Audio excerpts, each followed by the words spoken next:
आणि अमिताभ बच्चनचा डायलॉग आठवला, कुठला पिक्चर मधला, दीवार. म्हणजे निंदे बिंदे सगळे ते मला सांगतायत, मेरे पास पार्टी है, मेरे पास सत्ता है, मेरे पास तो ये है, तेरे पास क्या है.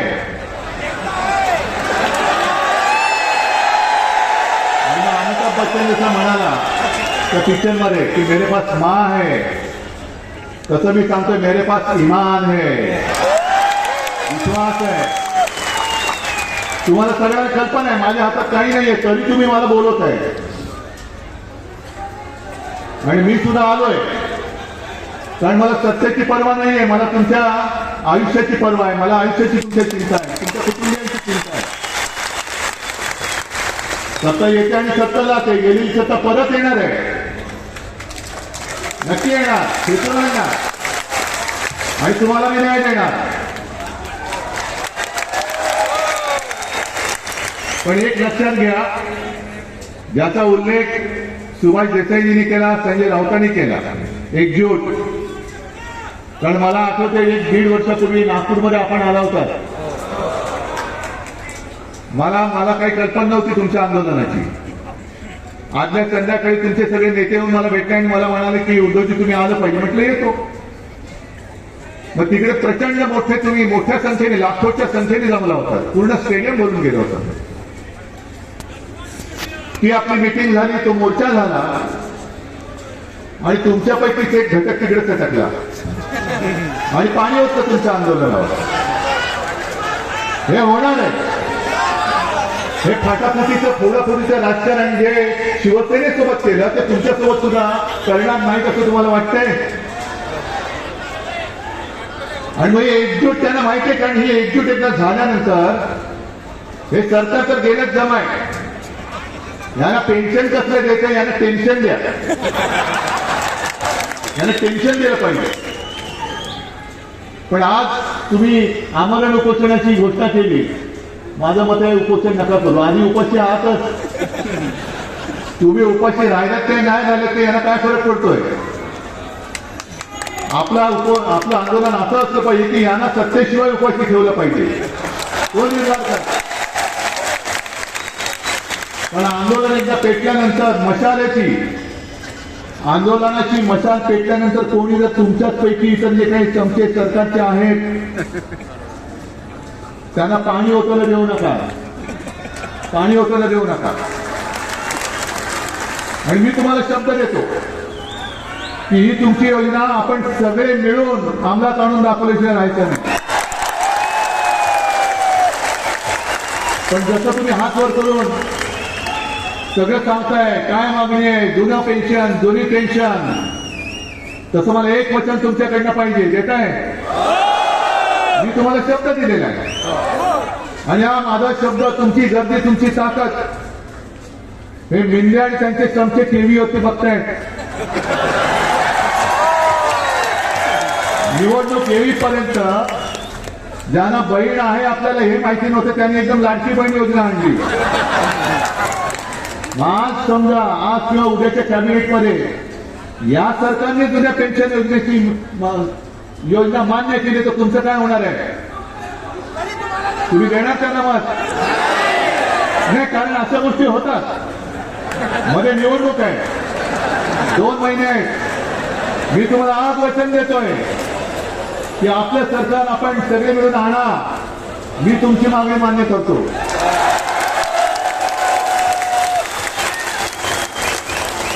पण ही मागणी मान्य करतो हे तुम्हाला मी वचन दिल्यानंतर याला तिकडे घाम फुटणार आहे.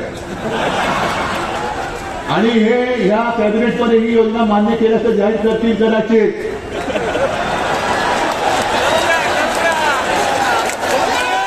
हा दगाफटका केवळ तुम्हाला नाही, महाराष्ट्राला होणार आहे. आणि एक लक्षात घ्या, ज्यांनी माझ्याशी गद्दारी केली, ज्यांना कुटुंबाचं मी मानलं होतं, ज्या शिवसेनेच्या कृषीतून यांचा राजकीय जन्म झाला, त्या शिवसेना आईवरती वार करू शकतात, हे तुमच्यावरती वार नाही करू शकणार. आणि म्हणून मला हे सरकार नकोय. मला मुख्यमंत्री होण्याची स्वप्न तेव्हाही नव्हतं, आता सुद्धा पडत नाहीये. मला माझा महाराष्ट्र म्हणजे महाराष्ट्राचे दगड धोंडे नाहीत. महाराष्ट्र म्हणजे तुम्ही माझी जिवंत हाडामासाची बांधव आणि भगिनी आहात.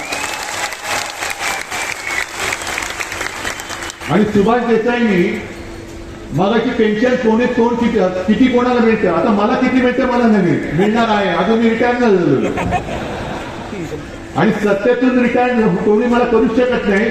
जरी मी सत्तेत असलो काय नसलो काय, तुम्ही सोबत आहात तोपर्यंत सत्ता आहे माझ्याकडेच आहे. जनतेची सत्ता आहे ती सगळ्यात महत्वाची आहे. सरकार वेगळं, शिवसेना प्रमुख पुढे सत्तेमध्ये होते पण सत्ता त्यांच्याकडे होती ना.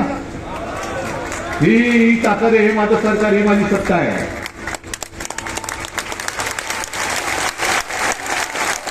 आणि राजकारणाला किती पेन्शन मिळतं याच्या आकडे आणि तुम्हाला किती पेन्शन मिळतं ही तफावत पाहिजे तुम्ही. मग माझा एक सरळ प्रश्न आहे, आम्ही राजकारणी होतो, मी मुख्यमंत्री होतो, आता माजी मुख्यमंत्री झालो, काही मंत्री होतात, काही माजी मंत्री होतात, काही पुन्हा मंत्री होतात. म्हणजे थोडक्यात जर बघितलं तर आम्ही कंत्राटी कामगार आहोत, तुम्ही परमनंट कामगार आहात. मग कंत्राटी कामगाराला 50 खोके मिळत असतील तर माझ्या कायमच्या कामगाराला काय नाही मिळालं पाहिजे. सरकार तुम्ही चालवत आहे, आम्ही नाही. तुम्ही सगळेजण इकडे जे बसला आहात, कोरोना काळामध्ये सुद्धा जीवावर उदार होऊन तुम्ही जर उतरला नसता तर महाराष्ट्र वाचला नसता.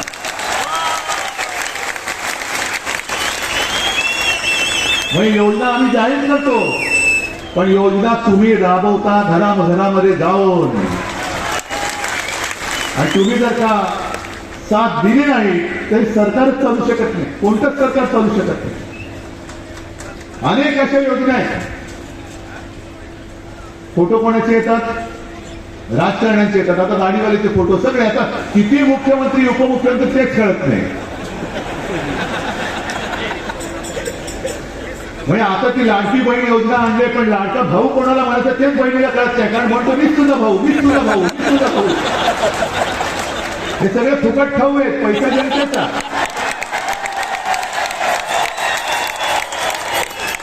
जनतेच्या पैशावर फुकट खाऊ म्हणतात मी तुझा भाऊ. आणि तुम्हाला कल्पना आहे, एक राजस्व योजना आहे, महसूलची माहिती आहे ना, महाराजस्व. बरं, तुम्ही सगळे वेगवेगळ्या खात्यातले लोक आहात. महसूल मधले आहेत, कोण कृषीचे आहेत, कोण महिला बाल विकास आहे, कोण शिक्षण आहे, सगळे आरोग्याचे आहात. मूळ योजना राबवण्याचं काम तुम्ही करताना महसूल पोलीस पण आहेत, सगळेच राज्य चालवणार तुम्ही आहात.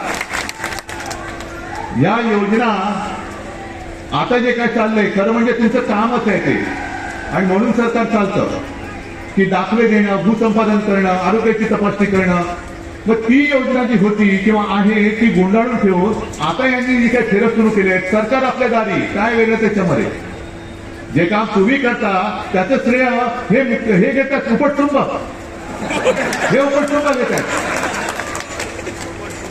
मी शेतकऱ्यांची कर्जमुक्ती केली, जरूर केली, मला अभिमान आहे, समाधान आहे. पण एक तरी मी कार्यक्रम तुमच्या सगळ्यांना विचारतो, मला तुम्ही बोललात ना शेतकऱ्याची बोला, मी एक तरी कार्यक्रम असा केला होता, व्यासपीठ टाकून शेतकऱ्याला कर्जमुक्त करण्याचा कार्यक्रम मी दामडवलाने केला होता. कारण माझं कर्तव्य मी पार पाडतो. काय सत्तर कशाला करून मिळतं, हे माझं काम आहे, माझं कर्तव्य आहे. नाही तर मी बसलो कशाला तिकडे. दुर्दैवाने मी मुख्यमंत्री असताना कोरोना आला, नाही तर तुम्ही म्हणत होता तुम्हाला आज इकडे आपण जमण्याची वेळच नसती आली. अनेक अशा योजना आहेत की ज्यांच्यासाठी तिजोरीकडे बघितलं जात नाही. तरुण सकाळी योजना, महिलांची मतं पाहिजे, द्या फुकट प्रवास करा, चांगल्या गोष्टी आहेत, नाही म्हणत नाही मी. पण अनेक अशा योजना